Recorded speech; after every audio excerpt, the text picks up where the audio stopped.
Hello बच्चों, let's read this question and the question says if sin of integration limit -1 to 4 fx dx equal to 4 and sin of integration limit 2 to 4 3 minus fx dx equal to 7 comma then find the value of sin of integration limit 2 to -1 fx dx.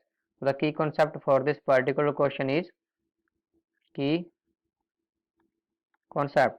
इस question को solve करने के लिए definite integral की कुछ important properties का use किया जाएगा जो होती हैं साइन ऑफ इंटीग्रेशन लिमिट है a to b f x d x equal इसके लिमिट को इंटरचेंज कर दें तो यहाँ पर माइनस आ जाता है and sign of integration limit हो गई b to a and f x d x and second property is sign of integration limit है a to b f x d x sign of integration limit है a to c हो जाएगी।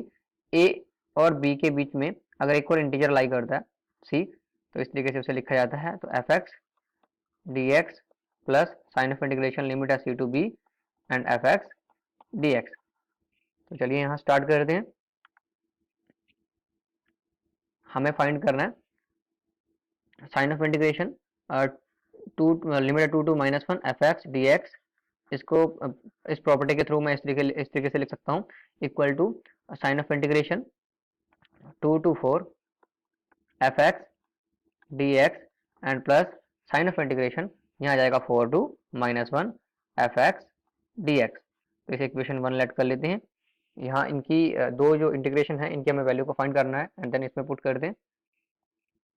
तो यहाँ हमें given है question में कि sign of integration limit -1 to 4 f x d x की जो वैल्यू है वो है 4। तो यहाँ से प्रॉपर्टी के अकॉर्डिंगली इसकी मैं लिमिट को इंटरचेंज करता हूँ तो यहाँ से आ जाएगा 4 to -1 and f x d x इसकी वैल्यू हो जाएगी माइनस। सो ये आगे इक्वेशन 2 एंड और हमें गिवन है sign of integration limit 2 to 4 3 minus f x d x equal to 7। तो यहाँ अलग अलग इसको इंटीग्रेट कर देते हैं। Sign of integration limit 2 to 4 3 d x minus sign of integration limit 2 to 4 f x d x equal to 7।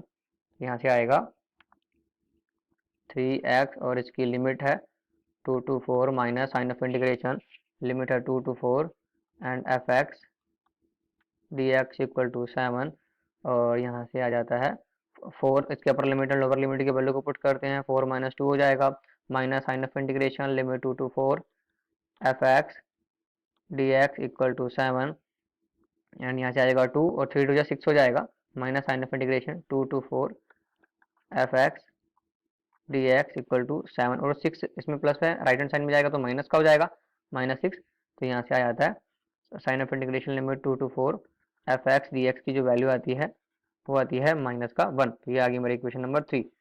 So equation number 2 and 3 की value को इक्वेशन नंबर 1 में पुट कर दें। Putting the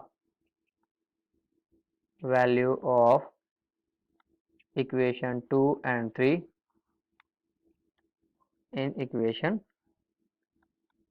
1 we get so equation 1 में है sin of integration limit 2 to -1 f x d x equal to तो यहाँ -1 है इसकी वैल्यू एंड प्लस यहाँ पर है माइनस का 4 तो यहाँ से आता है -1 - 4 equal to -5। Sin of integration limit 2 to -1 fx dx. So the final answer is -5. Hope you understood it well. Best of luck.